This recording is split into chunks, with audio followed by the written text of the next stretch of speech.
Bismillahirrahmanirrahim. Assalamualaikum warahmatullahi wabarakatuh. Alhamdulillahi rabbil alamin. Wabihi nasta'in ala umuri dunia wa din. Summa salatu wassalamu ala khairi man ba'athahu Allah rahmatan lil alamin. Sayyidil anbiya'i wal mursalin. Rasulillah Muhammad sallallahu alaihi wasallam wa ala alihi wa sahbihi ajma'in. Alhamdulillah, kembali kita berjumpa pada kesempatan kali ini dalam pertemuan pertama kita dalam mata kuliah Ilmu Tauhid. Pada pembahasan di kesempatan kali ini kita akan membahas mengenai apa itu ilmu tauhid, apa itu ilmu akidah, dan apa-apa saja yang perlu untuk diketahui seseorang dalam konteks kajian tentang tauhid ini. Baik, yang pertama kita akan membahas tentang istilah tauhid. Tauhid merupakan bentuk masdar dari fi'il wahhada yuwahhidu tauhidan. Kata wahhada, akar katanya wahid, satu. Wahhada artinya mengesakan. Jadi ilmu tauhid adalah ilmu yang pada dasarnya mempelajari bagaimana cara kita mengesahkan Allah Subhanahu wa Ta'ala. Ilmu tauhid biasa juga disebut dengan istilah usuluddin. Usul artinya pokok, din agama, pokok agama. Karena hal yang paling pokok dan paling dasar dalam mempelajari agama adalah awwaluddin ma'rifatullah. Bagaimana kita bisa mengenal Allah. Maka usuluddin adalah sebuah istilah untuk menggambarkan pentingnya bagi kita untuk mengetahui dasar pokok beragama, itulah bagaimana mengenal Allah, mengesahkannya, dan memberikan apa yang menjadi hak-haknya. Kemudian disebut juga ilmu tauhid ini dengan ilmu akidah. Akidah secara bahasa diambil dari kata aqada yang artinya mengikat atau menyimpul. Jadi akidah adalah satu simpul dan ikatan. Memang kata akidah tak pernah disebutkan dalam Quran, tapi yang sederivasi dengannya kita akan temukan. Nah, menurut istilah akidah itu diartikan sebagai sesuatu yang dipercayai atau diimani kebenarannya oleh hati manusia sesuai ajaran Islam dengan berpedoman kepada Al-Quran dan hadis. Terkadang akidah ini juga disebut dengan ilmu kalam. Sebagaimana yang kita ketahui, kalam merupakan salah satu sifat Allah. Allah Maha berbicara. Dan kemudian itu melahirkan diskusi yang begitu panjang di kalangan berbagai sekte dalam Islam tentang bagaimana sifat kalamnya Allah. Dan tak jarang ilmu akidah juga disebut dengan teologi Islam atau ilmu yang mempelajari tentang ketuhanan dari perspektif Islam. Nah, kalau merujuk kepada Imam Hasan Al-Banna, ilmu tauhid atau akidah secara umum ruang lingkupnya ada 4. Yang pertama disebut dengan ilahiyat, yakni pembahasan tentang segala sesuatu yang berhubungan dengan Allah. Bagaimana wujud Allah, namanya, sifat-sifatnya, dan perbuatannya. Yang kedua, nubuwat, pembahasan tentang segala sesuatu yang berhubungan dengan Nabi dan Rasul, yang mencakup pembahasan mengenai kitab-kitab Allah, mukjizat, dan karamah yang diberikan Allah kepada para walinya. Yang ketiga, ruhaniyat, pembahasan tentang segala sesuatu yang berhubungan dengan metafisika seperti malaikat, jin, iblis, setan, dan ruh. Dan yang keempat, sam'iyat, itulah pembahasan segala sesuatu yang hanya dapat diketahui melalui sam'i, yaitu dalil nakli yang berupa Al-Quran dan Sunnah, seperti pembahasan tentang alam barzakh, alam akhirat, azab kubur, tanda-tanda kiamat, masalah surga dan neraka, dan masalah-masalah lainnya. Kalau kita ingin membahas apa sebenarnya dasar ilmu tauhid. Dasar ilmu tauhid atau dasar akidah itu adalah Al-Quran dan Sunnah. Kalau kita lihat bagaimana pokok-pokok kandungan ilmu tauhid yang disebutkan dalam Al-Quran, kita temukan di surah Al-Baqarah. Ayat 285, Amanar rasulu bima unzila ilaihi min rabbihi wal mu'minun, kullun amana billah wa malaikatihi wa kutubihi wa rusulihi, la nufarriqu baina ahadin min rusulihi, wa qalu sami'na wa ata'na, ghufranaka rabbana wa ilaikal masir. Rasul telah beriman kepada Al-Quran yang diturunkan kepadanya dari Tuhannya. Demikian juga orang-orang yang beriman semuanya beriman kepada Allah, malaikat-malaikatnya, kitab-kitabnya, dan rasul-rasulnya. Mereka mengatakan, kami tidak membeda-bedakan antara seorang pun dengan yang lain dari rasulnya. Dan mereka mengatakan, kami dengar dan kami taat. Mereka berdoa, ampunilah kami ya Allah, ya Tuhan kami, dan kepada Engkaulah tempat kembali. Sedangkan dalam hadis riwayat Imam Muslim disebutkan juga, al-iman an tu'mina billah wa malaikatihi wa rusulihi wa bil yaumil akhir wa tu'mina bil qadari khairihi wa syarrih. Iman itu hendaklah engkau beriman kepada Allah, para malaikatnya, para rasulnya, kitabnya, hari akhir, dan hendaklah kau beriman akan qadar, ketentuan, baik yang baik maupun yang buruk. Dan Nabi Muhammad SAW pernah mengatakan dasar dari akidah Muslim adalah Al-Quran dan hadis. Taraktu fikum amraini ma in tamassaktum bihima lan tadillu abada, kitab Allah wa sunnat rasuli. Telah kutinggalkan untuk kalian dua pedoman. Jika kalian tetap berpegang kepada keduanya, maka kalian tidak akan tersesat selama-lamanya, yaitu kitabullah dan sunnah Rasul. Para hadirin, mungkin kita bertanya, apa sebenarnya tujuan mempelajari ilmu tauhid atau akidah? Setidaknya ada beberapa tujuan penting yang bisa kita dapatkan dari mempelajari ilmu tauhid. Yang pertama, dapat memupuk dan mengembangkan dasar ketuhanan yang ada sejak lahir. Kita tahu manusia makhluk lahir dalam kondisi fitrah. Manusia merupakan makhluk yang berketuhanan sejak dia dilahirkan.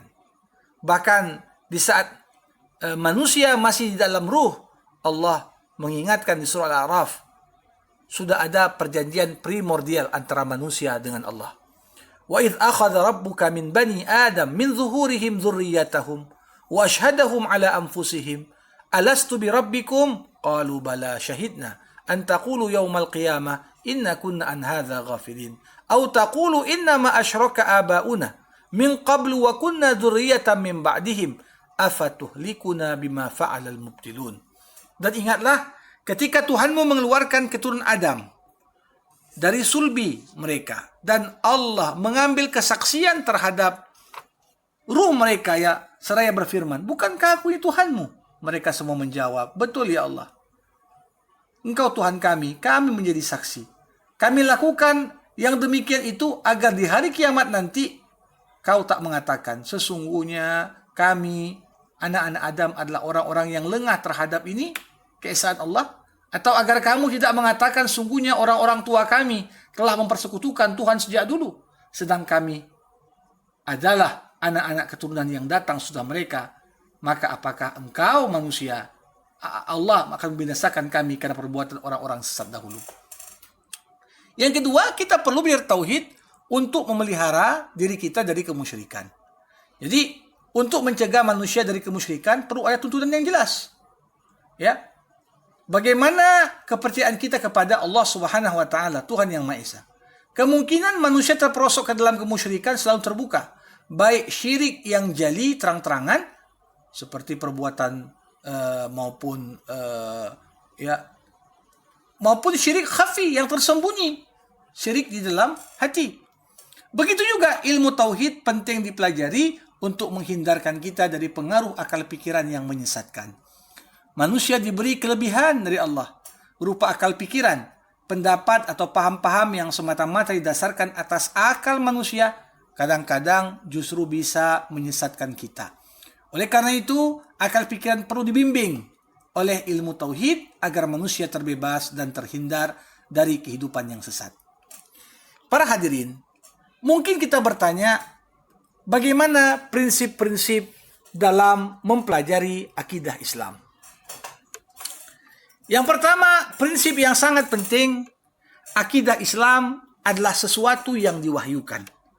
Jadi, akidah ini sumbernya dari wahyu Allah yang diturunkan kepada Nabi Muhammad, kemudian baru diajarkan pada umatnya.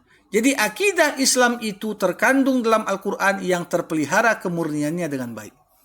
Akidah Islam bukan hasil rekayasa, perasaan atau pemikiran Nabi Muhammad, melainkan merupakan ajaran langsung dari Allah. Firman Allah dalam Quran, "Wa ma yantiqu 'anil hawa in huwa illa wahyu yuha." Dan tidaklah yang diucapkan Muhammad dari Quran itu menurut keinginannya. Tidak lain Al-Quran itu adalah wahyu yang Allah sampaikan kepadanya. Yang kedua, akidah Islam pada dasarnya nggak berbeda dengan akidah yang diajarkan para nabi dan rasul terdahulu. Syara'a lakum minad dini ma wasa bihi Nuhan والذي أوحينا إليك وما وصينا به إبراهيم وموسى وعيسى أن أقيموا الدين ولا تتفرقوا فيه كبر على المشركين ما تدعوهم إليه الله يجتبي إليه من يشاء ويهدي إليه من ينيب. Di surah Asy-Syura Allah mengatakan, Allah telah syariatkan kepada kamu tentang agama yang telah diwasiatkannya kepada Nuh dan apa yang telah kami wahyukan kepadamu Muhammad dan apa yang telah kami wasiatkan kepada Ibrahim, Musa, dan Isa, tegakkanlah agama, keimanan dan ketakwaan, dan janganlah kamu terpecah belah di dalamnya. Sangat berat bagi orang-orang musyrik untuk mengikuti agama yang kamu serukan kepada mereka. Allah memilih orang yang dikehendakinya dan memberi petunjuk kepada agamanya bagi orang yang kembali kepadanya. Nah, senada dengan itu, Allah juga katakan di surah Al-Anbiya, وَمَا أَرْسَلْنَا مِنْ قَبْلِكَ مِنْ رَسُولٍ إِلَّا نُوحِي إِلَيْهِ أَنَّهُ لَا إِلَهَ إِلَّا أَنَا فَاعْبُدُونَ. Dan kami tidak mengutus seorang rasul pun sebelum kamu Muhammad, melainkan kami wahyukan kepadanya, tak ada Tuhan yang berhak disembah selain Allah, maka sembahlah aku. Berdasarkan ayat Al-Quran surah Asy-Syura tadi dan surah Al-Anbiya, ya, maka benar akidah Islam itu nggak berbeda dengan akidah yang diajarkan para nabi dan rasul sebelumnya. Perbedaannya di mana? Di syariat-syariat yang berupa amalan. Perbedaan syariat terjadi karena adanya perbedaan situasi, cara berpikir, kondisi yang ada sesuai dengan cara berpikir masyarakat pada masanya. Yang ketiga, prinsip mempelajari ilmu tauhid, akidah Islam meluruskan keyakinan-keyakinan yang telah diselewengkan. Jadi akidah Islam ini yang diajarkan Nabi Muhammad bukan akidah baru atau merombak akidah yang diajarkan nabi-nabi terdahulu, tapi justru akidah Islam ini meluruskan segala bentuk keyakinan yang telah diselewengkan oleh umat-umat terdahulu. Misalnya apa? Ada banyak contoh penyelewengan akidah yang dilakukan oleh umat-umat terdahulu. Misalnya penyelewengan yang dilakukan oleh orang Yahudi. Mereka menuduh Nabi Sulaiman, putra Daud, menghimpun kitab yang mengandung sihir, disimpan di bawah tahtanya, kemudian dikeluarkan dan disiarkan. Dalam mengacaukan akidah Islam, orang-orang Yahudi berusaha menyebar sihir yang mereka anggap kemudian berasal dari Nabi Sulaiman. Sebenarnya Nabi Sulaiman tak mengajarkan atau mempraktikkan sihir. Beliau tahu perbuatan itu tak termasuk ya kufur kepada Allah. Ya, sihir itu tipuan dan sulapan yang hanya dilakukan oleh setan. Tapi kita lihat bagaimana orang-orang Yahudi menuduhkan yang demikian. Contoh lain, penyimpangan orang Yahudi mengingkari Nabi Isa. Mereka tuduh Isa itu anak zina. Mereka menuduh Maryam melakukan zina dengan seorang yang bernama Yusuf An-Najjar. Yusuf yang berprofesi sebagai tukang kayu. Sehingga hubungan haram Maryam ini melahirkanlah Isa. Tuduhan Yahudi ini dibantah oleh Allah. Inna masala Isa indallah kama sali Adam khalaqahu min turab summa qala lahu kun fayakun. Perumpamaan Isa di sisi Allah sama seperti penciptaan Adam. Allah ciptakan Adam dari tanah, kemudian Allah katakan kepadanya, jadilah, maka jadilah. Ya. Ada juga penyelewengan yang dilakukan oleh Yahudi dan Nasrani bersamaan. Orang Yahudi dan Nasrani mengakui sudah membunuh dan melakukan penyaliban terhadap Nabi Isa. Padahal sebenarnya mereka tak membunuhnya, tak pula menyalibnya. Tapi yang dibunuh dan disalib adalah orang yang diserupakan wajahnya dengan Isa, yang namanya Yudas Iskariot, bekas muridnya. Nah, disinilah akidah Islam meluruskan. Wa qaulihim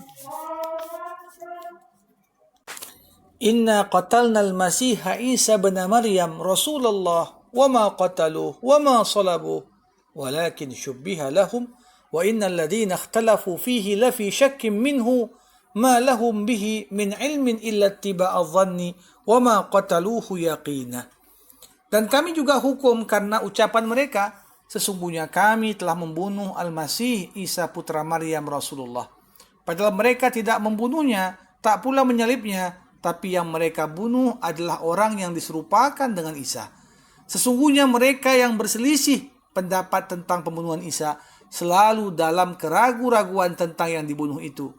Mereka benar-benar tak tahu siapa yang sebenarnya dibunuh, melainkan mengikuti persangkaan belaka. Mereka tidak yakin telah membunuhnya. An-Nisa 157. Jadi ayat-ayat di atas jelas menunjukkan salah satu tujuan mempelajari dari adalah bagaimana akidah Islam ini sebenarnya mengoreksi akidah-akidah yang salah untuk diluruskan kembali dari apa yang disampaikan para nabi dan rasul terdahulu. Islam memberikan informasi dan pengukuhan bahwa Islamlah yang benar dan wajib dianut dan dipertahankan oleh umat manusia. Para hadirin, bagian kedua yang penting untuk kita kaji pada kesempatan kali ini berkaitan dengan iman, Islam, dan ihsan. Iman, Islam, dan ihsan. Iman itu artinya membenarkan dalam hati, amana yu'minu iman. Secara istilah artinya tasdiqun bil qalbi wa iqrarun bil lisani wa amalun bil arkan. Membenarkan dengan hati, mengikrarkan dengan lisan, dan mengamalkan dengan anggota badan. Ini pendapat jumhur. Dan Imam Syafi'i meriwayatkan ijma' para sahabat, tabi'in, dan orang-orang sudah mereka yang sejaman dengan beliau atas pengertian tersebut. Membenarkan dengan hati, maksudnya apa? Menerima segala apa yang dibawa oleh Rasulullah. Mengikrarkan dengan lisan, maksudnya mengucap dua kalimat syahadat. Dan mengamalkan dengan anggota badan, maksudnya hati mengamalkan dalam bentuk keyakinan, dan anggota badan mengamalkan dalam bentuk ibadah-ibadah, sesuai dengan fungsinya. Maka kalau kita melihat, ya, akidah Islam, iman yang kuat, yang terpancang dalam hati sehingga dapat menggerakkan perilaku, ucapan, perasaan, dan anggota badan. Kaum salaf menjadikan amal termasuk dalam pengertian iman. Dengan kata lain, iman itu bisa bertambah dan berkurang seiring dengan bertambah dan berkurangnya amal soleh. Apa dalil yang menunjukkan iman itu dapat bertambah dan iman itu dapat berkurang? Yang pertama, firman Allah dalam surah Al-Mudaththir. Wa ma ja'alna ashaban nari illa malaikah wa ma ja'alna iddatahum illa fitnatan lilladina kafaru liyastayqina alladina utul kitaba wa yazdada alladina amanu imana wa la yartaba alladina utul kitaba wal mu'minun wa liyaqula alladina fi qulubihim maradun wal kafiruna madza arada Allah bihadza mathala. Dan tiada kami jadikan penjaga neraka itu melainkan dari golongan malaikat, dan tidak pula kami jadikan bilangan mereka itu kecuali untuk jadi cobaan bagi orang-orang kafir, supaya orang yang diberi Alkitab menjadi yakin, dan orang yang beriman bertambah imannya, supaya orang-orang yang diberi Alkitab dan orang mukmin itu tak ragu, dan supaya orang-orang yang dalam hatinya ada penyakit dan orang-orang kafir mengatakan apa yang dikehendaki Allah dengan bilangan ini sebagai suatu perumpamaan. Jadi di sini diisyaratkan orang yang beriman itu bisa bertambah imannya. Begitu juga kita lihat di surah Al-Anfal ayat 2 sampai ayat 4 Innamal mu'minuna alladhina idza dzukirallahu wajilat qulubuhum wa idza tuliyat alaihim ayatuhu zadatuhum imana wa ala rabbihim yatawakkalun alladzina yuqimuna as-salata wa mimma razaqnahum yunfiqun ulaika humul mu'minuna haqqan. Sesungguhnya orang-orang yang beriman itu, mereka apabila disebut nama Allah, gemetar hati mereka. Apabila dibacakan kepada mereka ayat-ayatnya, bertambahlah iman mereka karenanya. Dan kepada Tuhanlah mereka bertawakal, yaitu orang-orang yang mendirikan salat, menafkahkan sebagian dari rezeki yang kami berikan kepada mereka, itulah orang yang beriman dengan sebenar-benarnya. Jadi juga disebutkan tadi di situ, bertambah iman orang-orang yang beriman. Yang ketiga dalilnya adalah sabda Rasulullah yang diriwayatkan oleh Imam Muslim, dikatakan al-imanu bid'un wa sab'una au bid'un wa sittuna syu'bah afdaluha qawlu la ilaha illallah wa adnaha imatatul adha anit tariq wal haya syu'batum minal iman. Iman itu ada 70 cabang lebih atau 60 cabang lebih. Yang paling utama adalah mengucap la ilaha illallah, tidak ada Tuhan selain Allah. Dan yang paling rendah adalah menyingkirkan rintangan atau kotoran dari tengah jalan. Dan rasa malu itu juga merupakan salah satu cabang dari iman. Jadi hadis ini juga menunjukkan bahwasanya iman itu banyak cabangnya. Ada yang paling tinggi, ada yang paling rendah. Jadi di sini menunjukkan iman dapat bertambah dan dapat berkurang. Ya. Ada juga yang dapat membuat lenyapnya iman ketika ditinggalkan. Misalnya ketika orang meninggalkan 2 kalimat syahadat, ini bisa menghilangkan iman. Ya, maka dari itu sejalan dengan pengamalan cabang-cabang iman itu, baik dari segi kuantitas maupun kualitas, maka iman dapat bertambah sebagaimana iman juga dapat berkurang.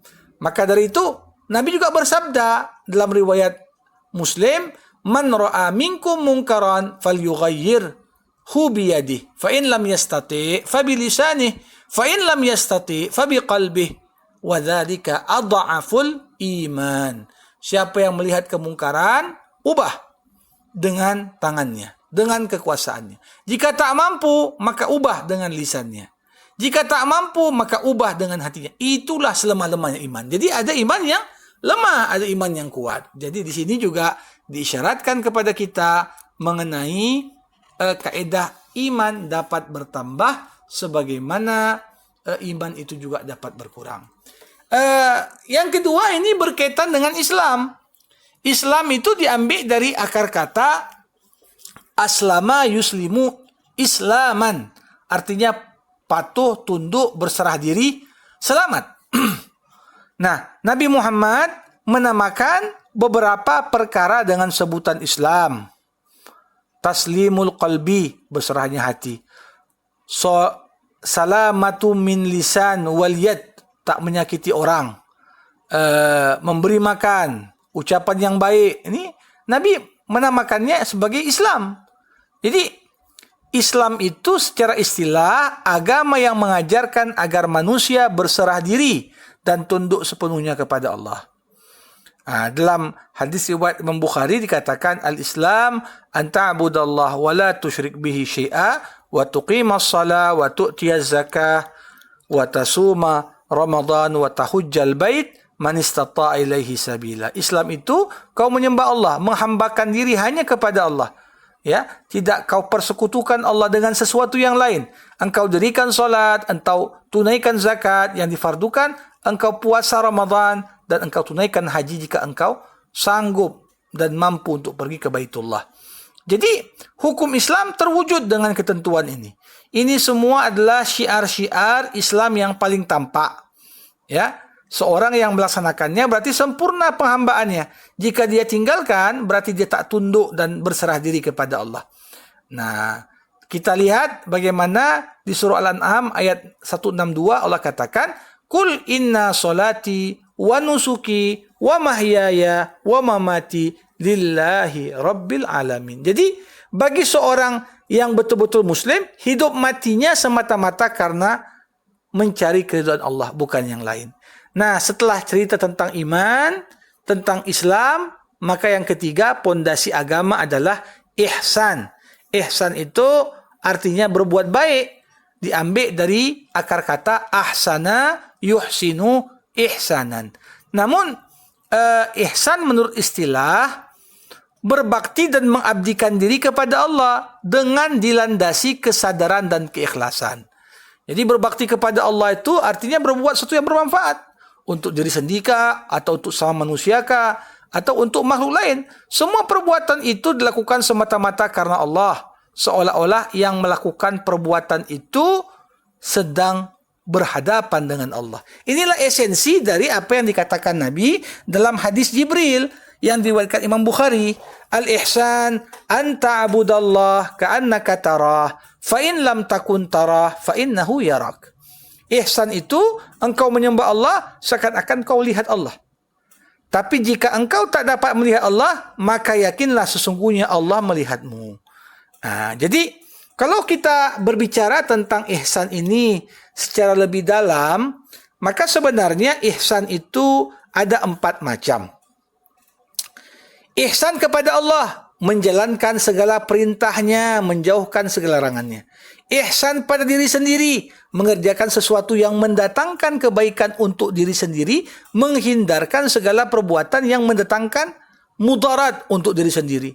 Ihsan kepada sesama manusia, berbuat baik kepada saudara, baik karena keturunan, karena tetangga, kerabat, atau karena seagama. Wabil walidaini ihsana wabidil kurba wal yatama wal masakini wal jari dzil kurba wal jaril junubi wa sahibi bil jambi wa banis sabil wa ma malakat aymanukum innallaha la yuhibbu man kana mukhtalan fakhura. Di surah An-Nisa ayat 36 Allah katakan, berbuat baiklah kepada kedua orang tua, ibu bapa, karib kerabat, anak yatim, orang miskin, tetangga dekat, tetangga jauh, ya, teman sejawat, ibnu sabil dan hamba sahaya. Ya, Allah nggak suka dengan orang-orang yang sombong dan membanggakan diri. Baru yang keempat, ihsan kepada makhluk lain, alam sekitar. Jadi termasuk jaga flora, fauna, itu bagian dari ihsan kita kepada makhluk lain. Para hadirin, bagian terakhir dari pembahasan kita ini tentang pentingnya beriman kepada yang gaib. Jadi ketika kita baca ciri-ciri orang beriman di awal surah Al-Baqarah, ciri pertama yang membedakan orang beriman dengan kelompok lainnya adalah alladzina yu'minuna bil ghaibi. Orang beriman itu beriman kepada yang gaib. Apa itu gaib? Gaib adalah segala sesuatu yang tak dapat diindra, baik diketahui maupun tidak. Iman kepada gaib berarti percaya kepada segala sesuatu yang tak bisa dijangkau oleh panca indera kita, yang nggak bisa dicapai oleh akal biasa, tapi hanya diketahui lewat wahyu yang diterima dari apa yang disampaikan Nabi dan Rasul. Ya, ada 2 pendapat tentang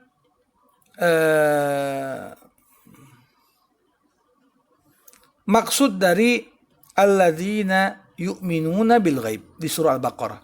Pendapat pertama, mereka mengimani segala yang gaib yang tak bisa dijangkau oleh panca indera dan akal, yaitu hal-hal yang telah diberitakan tentang Allah dan tentang para rasul. Yang kedua, mereka beriman kepada Allah di waktu gaib, sebagaimana mereka beriman kepadanya di waktu hadir. Artinya, beda mereka dengan orang munafik. Orang munafik itu menunjukkan keimanan ketika ada yang melihat, tapi justru di saat dia sendiri dia tidak menunjukkan keimanannya kepada Allah. Nah, apa pengaruh beriman kepada yang gaib dalam kehidupan seorang muslim? Jadi, kalau kita melihat iman kepada yang gaib ini pengaruhnya besar sekali, sehingga memang tercermin dari tingkah laku seseorang dalam kehidupannya sehari-hari.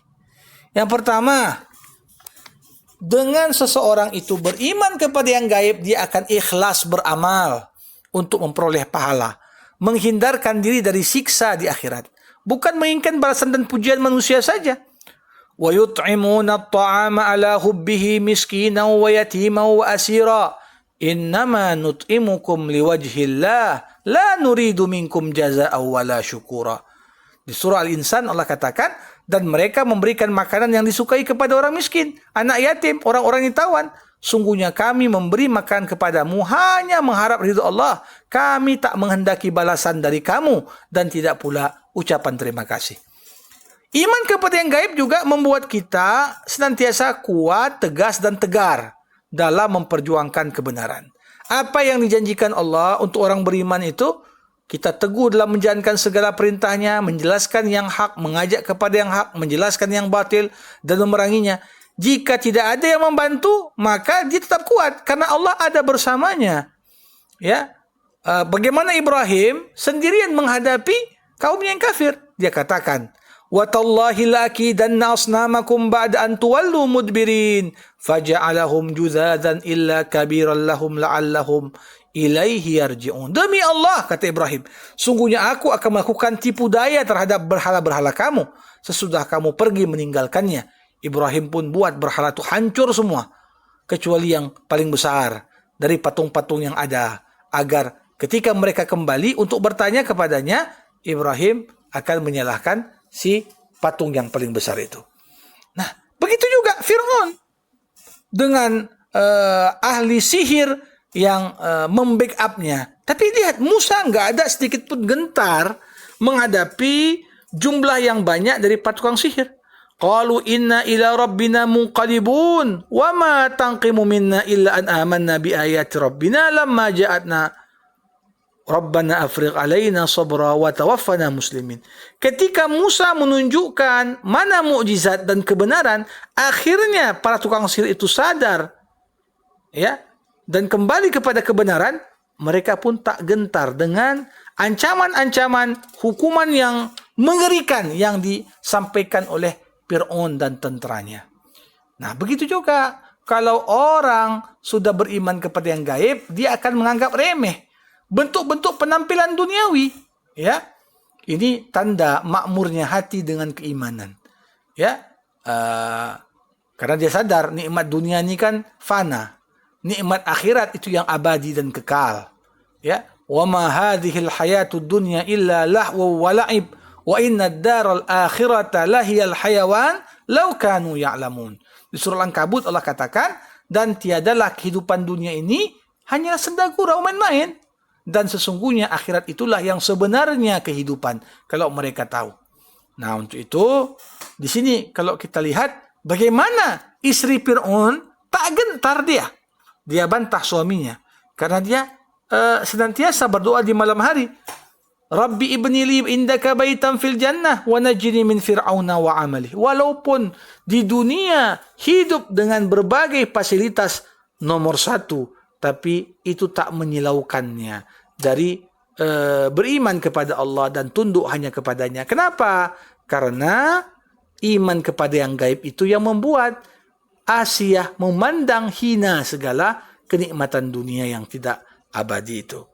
Barulah yang terakhir, ketika kita beriman kepada yang gaib, lenyaplah kedengkian dan kebencian. Kenapa? Karena sebenarnya usaha mewujudkan keinginan nafsu tanpa melalui jalan yang benar akan melahirkan kebencian dan kedengkian antar manusia. Ketika orang beriman kepada yang gaib, dia yakin akan janji-janji Allah dan ancamannya, maka dia akan terus mawas diri, dia koreksi dirinya setiap hari, setiap gerak-geriknya yang dipikirkannya, apakah Allah ridho terhadap perbuatanku atau tidak. Jadi ini kita lihat, suatu perkara yang menyebabkan bersihnya jiwa, merebaknya kasih sayang di antara individu dan jamaah, itulah dia ihsan yang berangkat dari iman kepada yang gaib. وَالَّذِينَ تَبَوَّأُوا الدَّارَ وَالْإِيمَانَ مِنْ قَبْلِهِمْ يُحِبُّونَ مَنْ هَاجَرَ إِلَيْهِمْ وَلَا يَجِدُونَ فِي صُدُورِهِمْ حَاجَةً مِمَّا أُوتُوا وَيُؤْثِرُونَ عَلَى أَنفُسِهِمْ وَلَوْ كَانَ بِهِمْ خَصَاصَةٌ وَمَنْ يُوقَ شُحَّ نَفْسِهِ فَأُولَئِكَ هُمُ الْمُفْلِحُونَ وَالَّذِينَ جَاءُوا مِنْ بَعْدِهِمْ يَقُولُونَ رَبَّنَا اغْفِرْ لَنَا ولإخواننا الذين سبقونا بالإيمان ولا تجعل في قلوبنا غلا للذين آمنوا ربنا إنك رؤوف رحيم. Dan orang-orang yang telah menempati kota Madinah dan telah beriman sebelum kedatangan mereka, orang muhajirin, mereka mencintai orang yang berhijrah kepada mereka dan mereka tidak menaruh keinginan dalam hati mereka terhadap apa-apa yang diberikan kepada kaum muhajirin, dan mereka mengutamakan orang muhajirin bahkan atas diri mereka sendiri, sekalipun mereka membutuhkan apa yang mereka berikan itu. Dan siapa yang dipelihara dari kekikiran dirinya, mereka itulah orang-orang beruntung, yaitu orang yang datang sesudah mereka, muhajirin dan ansar. Mereka berdoa, ya Allah, ya Tuhan kami, ampunilah kami, ampunilah saudara-saudara kami yang telah beriman sebelum kami, dan janganlah engkau biarkan kedengkian dalam hati kami terhadap orang-orang yang beriman. Ya Tuhan kami, sesungguhnya engkau maha penyantun lagi maha penyayang. Jadi ini kita lihat pengaruh iman terhadap gaib dalam kehidupan. Bahkan hilang kedengkian, kebencian, maka kokohlah ukhuwah Islamiyah yang menjadi dasar bagaimana semangat berjemaah dapat dibina di tengah-tengah umat dewasa ini. Akhirnya ini inti dari pembahasan yang bisa kita bahas pada malam hari ini, pada kesempatan kali ini. Lebih dan kurang saya mohon maaf. Assalamualaikum warahmatullahi wabarakatuh.